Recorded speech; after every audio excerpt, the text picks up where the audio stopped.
El mago y el científico, por Humberto Eco. Lectura por Gerardo Ferretis.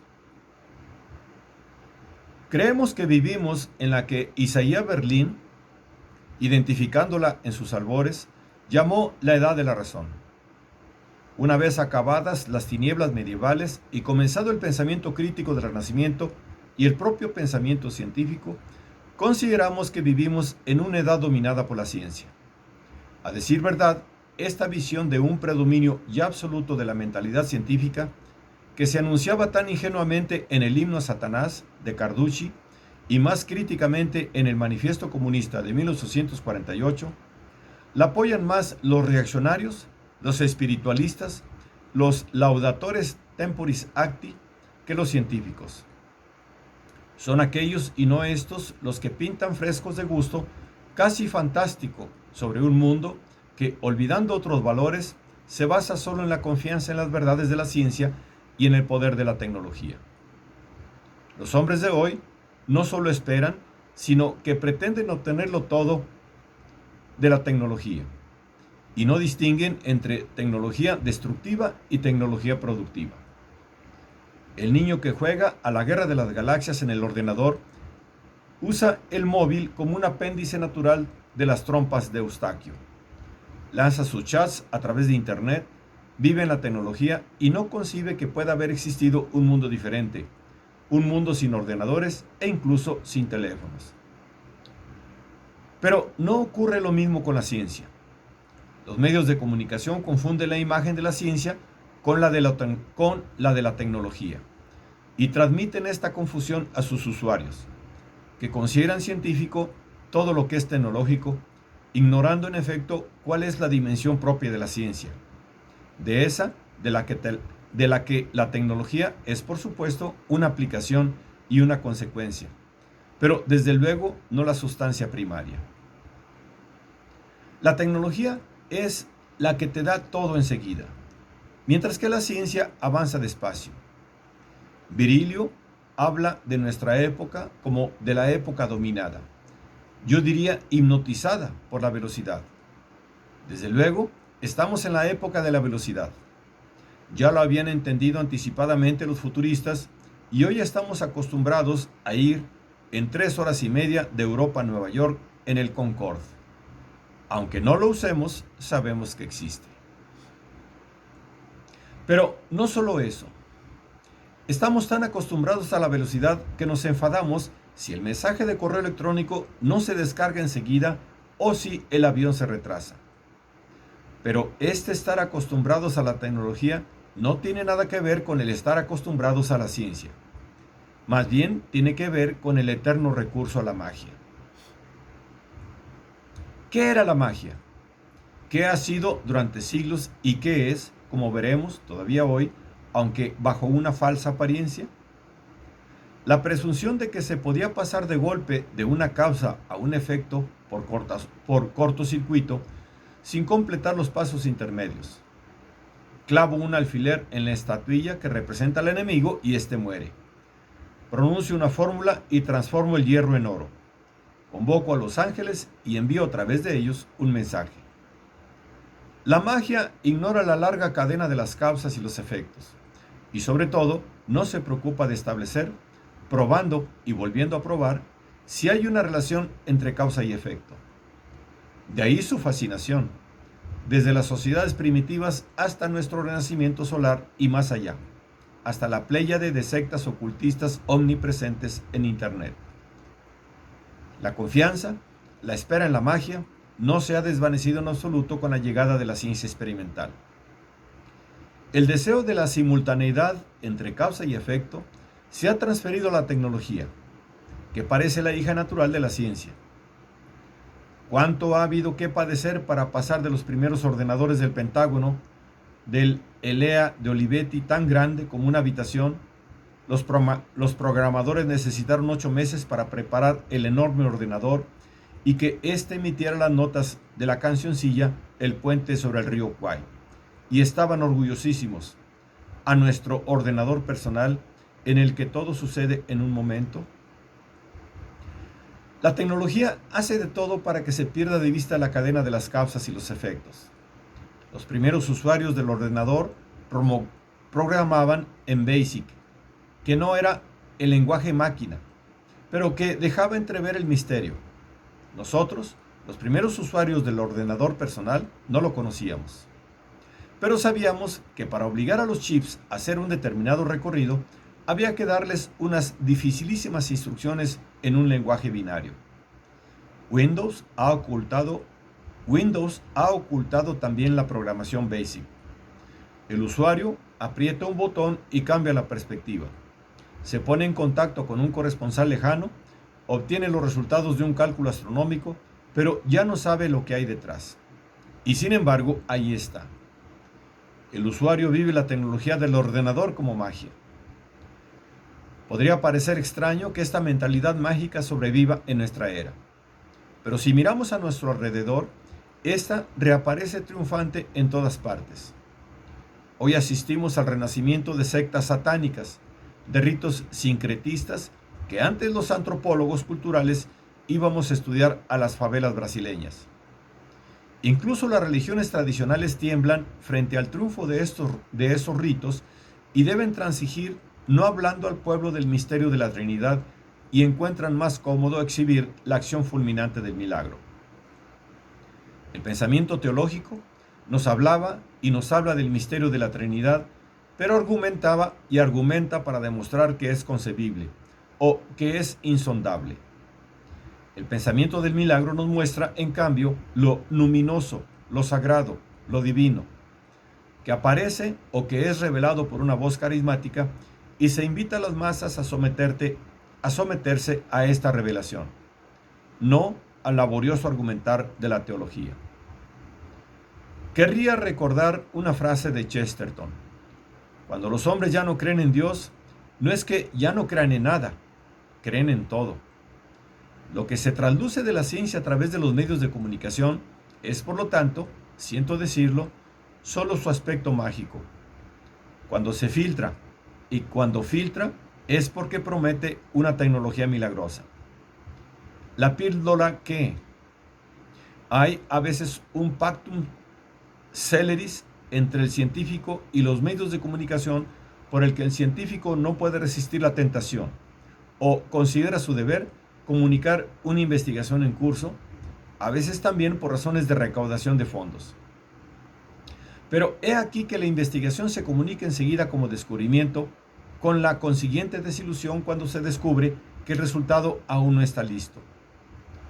Los episodios los conocemos todos, desde el anuncio indudablemente prematuro de la fusión fría a los continuos avisos del descubrimiento de la panacea contra el cáncer. Es difícil comunicar al público que la investigación está hecha de hipótesis, de experimentos de control, de pruebas de falsificación. El debate que opone la medicina oficial a la medicina alternativa es de este tipo. ¿Por qué el pueblo debe creer en la promesa remota de la ciencia cuando tiene la impresión de tener el resultado inmediato de la medicina alternativa?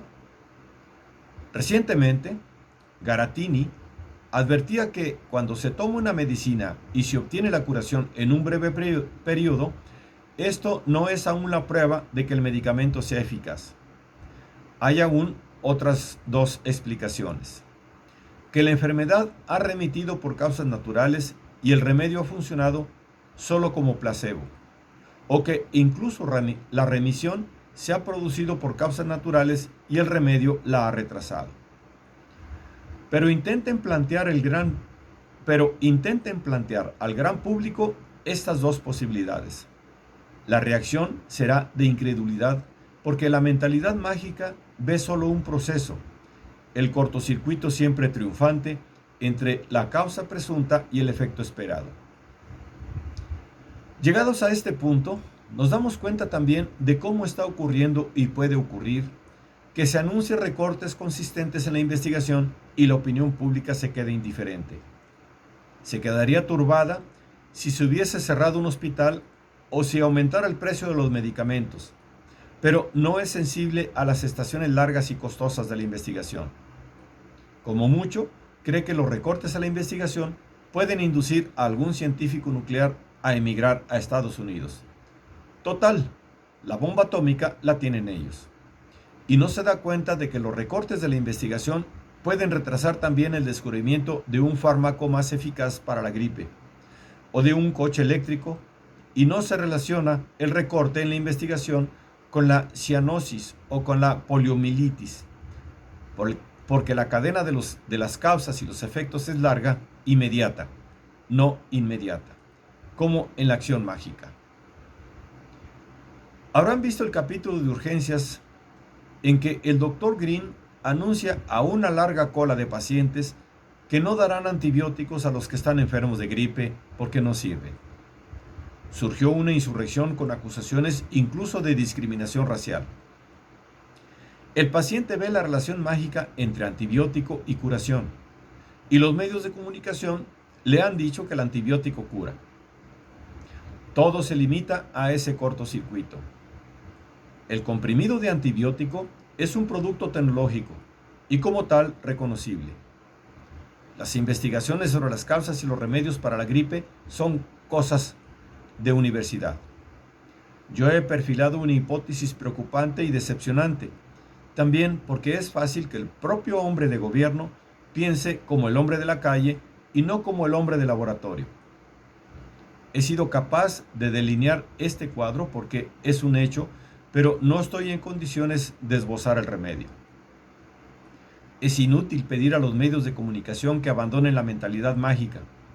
Están condenados a ello no solo por razones que hoy llamaríamos de audiencia, sino porque de tipo mágico es también la naturaleza de la relación que están obligados a poner diariamente entre causa y efecto. Existen y han existido, es cierto, seres divulgadores, pero también en esos casos el título, fatalmente sensacionalista, da mayor valor al contenido del artículo y la explicación, incluso prudente, de cómo está empezando una investigación para la vacuna final contra todas las gripes aparecerá fatalmente como el anuncio triunfal de que la gripe por fin ha sido erradicada. ¿Por la ciencia? No, por la tecnología triunfante, que habría sacado al mercado una nueva píldora. ¿Cómo debe comportarse el científico frente a las preguntas imperiosas que los medios de comunicación le dirigen a diario sobre promesas milagrosas? Con prudencia, obviamente. Pero no sirve, ya lo hemos visto. Y tampoco puede declarar el apagón informativo sobre cualquier noticia científica porque la investigación es pública por su misma naturaleza. Creo que deberíamos volver a los pupitres de la escuela. Le corresponde a la escuela y a todas las iniciativas que pueden sustituir a la escuela, incluidos los sitios de internet de credibilidad segura, educar lentamente a los jóvenes para una recta comprensión de los procedimientos científicos. El deber es más duro, porque también el saber transmitido por las escuelas se deposita a menudo en la memoria como una secuencia de episodios milagrosos. Madame Curie, que vuelve una tarde a casa y a partir de una mancha en un papel descubre la radiactividad. El doctor Fleming, que echa un vistazo distraído a un poco de musgo y descubre la penicilina. Galileo, que ve oscilar una lámpara y parece que de pronto descubre todo, incluso que la Tierra da vueltas, de tal forma que nos olvidemos, frente a su legendario calvario, de que ni siquiera él había descubierto según qué curva giraba, y tuvimos que esperar a Kepler. ¿Cómo podemos esperar de la escuela una correcta información científica cuando aún hoy, en muchos manuales y libros incluso respetables, se lee que antes de Cristóbal Colón la gente creía que la Tierra era plana, mientras que se trata de una falsedad histórica, puesto que ya los griegos antiguos lo sabían e incluso los doctos de Salamanca que se oponían al viaje de Colón sencillamente porque habían hecho cálculos más exactos que los suyos sobre la dimensión real del planeta. Y, sin embargo, una de las misiones del sabio, además de la investigación seria, es también la divulgación iluminada. Y, sin embargo, si se tiene que imponer una imagen no mágica de la ciencia, no debieran esperarla de los medios de comunicación. Deben ser ustedes quienes la construyan poco a poco con la conciencia colectiva, partiendo de los más jóvenes. La conclusión polémica de mi intervención es que el presunto prestigio de que goza hoy el científico se basa en razones falsas y está en todo caso contaminado por la influencia conjunta de las dos formas de magia, la tradicional y la tecnológica, que aún fascina la mente de la mayoría.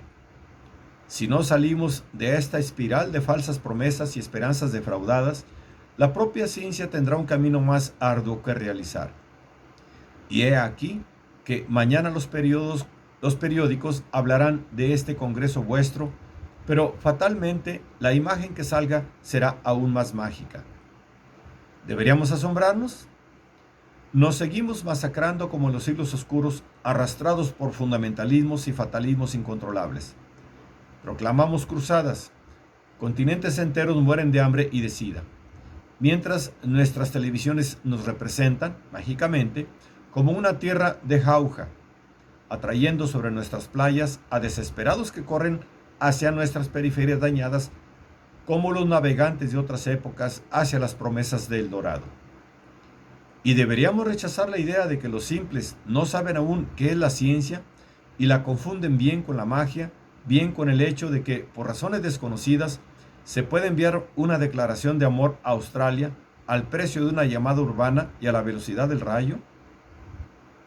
Es útil, para seguir trabajando cada uno en su propio campo, saber en qué mundo vivimos, sacar las conclusiones, volvernos tan astutos como la serpiente y no tan ingenuos como la paloma, pero por lo menos tan generosos como el pelícano e inventar nuevas formas de dar algo de vosotros a quienes os ignoran.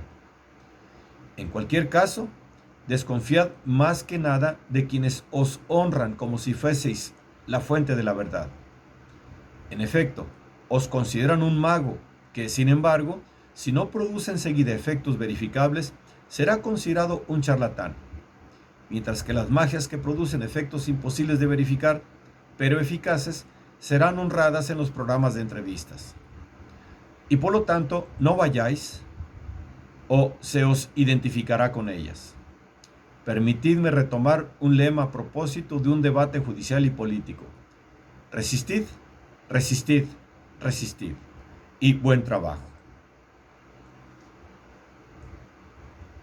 Umberto Eco es escritor y semiólogo italiano.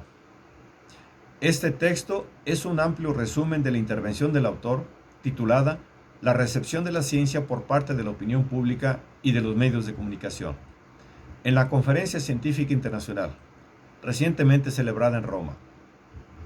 El presente artículo fue originalmente publicado en el periódico El País, de donde fue recogido por Periodista Digital y por El Escéptico Digital, la revista de ARP, Sociedad para el Avance del Pensamiento Crítico, de donde lo hemos extraído nosotros.